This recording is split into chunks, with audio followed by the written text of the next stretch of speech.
केंद्रीय मंत्री ज्योतिरादित्य सिंधिया ने कांग्रेस के 25 जून को किए जा रहे सत्याग्रह और उपवास पर तंज कसा।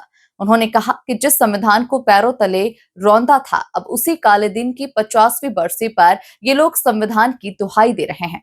संविधान को हाथ में लेकर घूमने से कुछ नहीं होता, उसे आत्मा में बसाना पड़ता है। देखिए खास रिपोर्ट। ग्वालियर कांग्रेस के सत्याग्रह पर सिंधिया गरजे। राहुल गांधी और जीतू पटवारी को सुनाई खरी खरी। सिंधिया बोले, जिस संविधान को रौंदा उसी की दे रहे दुहाई। हाथ में संविधान लेकर घूमने से कुछ नहीं होता। 25 जून को कांग्रेस को अपने पाप का पश्चाताप करना चाहिए। ग्वालियर हाईकोर्ट में बाबा साहेब की प्रतिमा को लेकर मध्य प्रदेश कांग्रेस सामूहिक उपवास और सत्याग्रह कर रही है। संयोग से आज आपातकाल की 50वीं वर्षगांठ है, जिसे लेकर केंद्रीय मंत्री ज्योतिरादित्य सिंधिया ने कांग्रेस पर जमकर जुबानी हमला बोला। ग्वालियर पहुंचे सिंधिया ने मीडिया से चर्चा के दौरान कहा कि उन्होंने कांग्रेस को याद दिलाया कि 25 जून 1975 को इसी पार्टी ने देश पर आपातकाल थोप दिया था, जो भारतीय लोकतंत्र का सबसे काला अध्याय है। सिंधिया ने कहा, जिस दिन कांग्रेस ने संविधान को पैरों तले रौंदा था, उसी दिन ये लोग संविधान की दुहाई दे रहे हैं।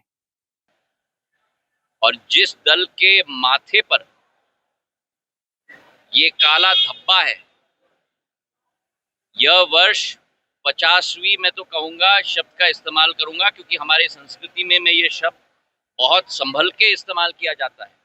50वीं बरसी है इमरजेंसी की, आपातकाल की।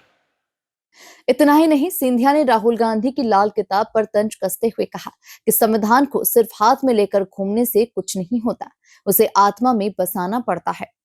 अरे बाबा, जिस राजनीतिक दल ने 25 जून 1975 में बाबा साहब अंबेडकर के संविधान को पैरों में रौंद दिया था, और जिस राजनीतिक दल ने वो काला अध्याय पूरे भारतवर्ष के ऊपर गले में ठोस करके रख दिया था, आज वो दल संविधान की बात करेगी। संविधान को हाथ में लेके घूमने से कुछ नहीं होता, संविधान को आत्मा में जीवित रखना होगा। जिस दल के माथे पर ये काला धब्बा है, उस दल के नेताओं को हर साल 25 जून को पश्चाताप करना चाहिए। कांग्रेस ने बाबा साहेब को चुनाव में हराया।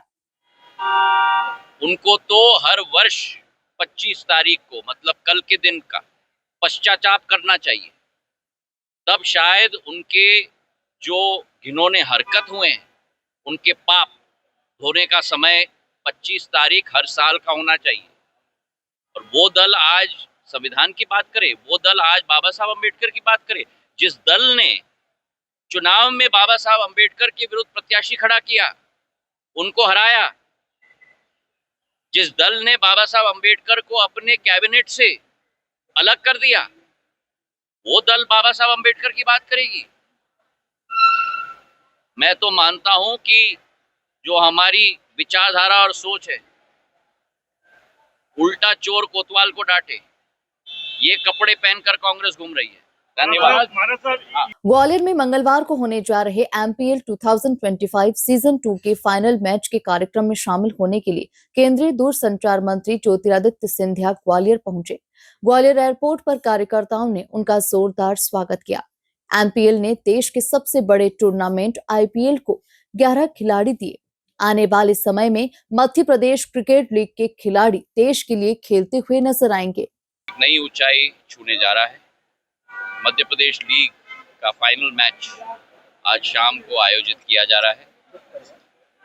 इस लीग के गठन के बाद हमारे प्रदेश के नवरत्नों को खोज खोज के मौका देकर उनका हुनर आज राष्ट्र पटल पर नहीं, विश्व पटल पर पूर्ण रूप से निखार उनके हुनर को मिल रहा है। पिछले साल से शुरुआत की गई ये मध्य प्रदेश लीग 11 खिलाड़ियों को पिछले वर्ष ही आईपीएल के संस्करण में उन्हें मौका मिला, और इस वर्ष जिस टीम ने आईपीएल को जीता है उस टीम का कप्तान भी हमारा मध्य प्रदेश की नौजवानों का मध्य प्रदेश लीग का खिलाड़ी रजत पाटीदार ने खूबी से कप्तानी की और टीम को 18 साल बाद 18वीं संस्करण आईपीएल का चला था। 18 साल बाद पहली बार इतिहास में आईपीएल का कप जीतने का मौका मिला, जिस टीम में विराट कोहली भी शामिल थे। तो इसका मतलब है कि जो मध्य प्रदेश लीग की क्षमता नए खिलाड़ियों को नया मौका देने का, और मैं एमपीसीए ग्वालियर डिवीजन सभी को अपने तरफ से बधाई देना चाहता हूं। आर्यमन को भी मैं बधाई देना चाहता हूं। उनकी मेहनत रंग ला रही है। पिछले वर्ष 5 टीम थे, इस बार 2 और टीम है तो 7 टीम हो चुके हैं। महिलाओं की 3 टीम हो चुकी हैं। और मैं ये स्पष्ट करना चाहता हूं एमपीसीए का परिवार का सदस्य होने के नाते कि हमारे प्रदेश में जितना हुनर हमारे बच्चों का है उतना ही हुनर या उससे ज्यादा हुनर हमारी बच्चियों का है। तो पहला लीग है ये पूरे देश में जहां महिलाओं के लिए टीम गठित की गई है, और इससे आने वाले समय में हमारी बच्चियों को भी बहुत बड़ा मौका मिलेगा, इसका मुझे बहुत विश्वास है।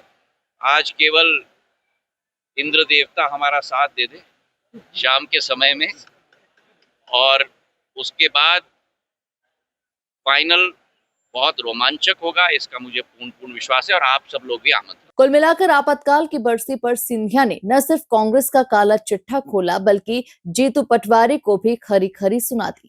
Bureau report, MP news, Gwalior.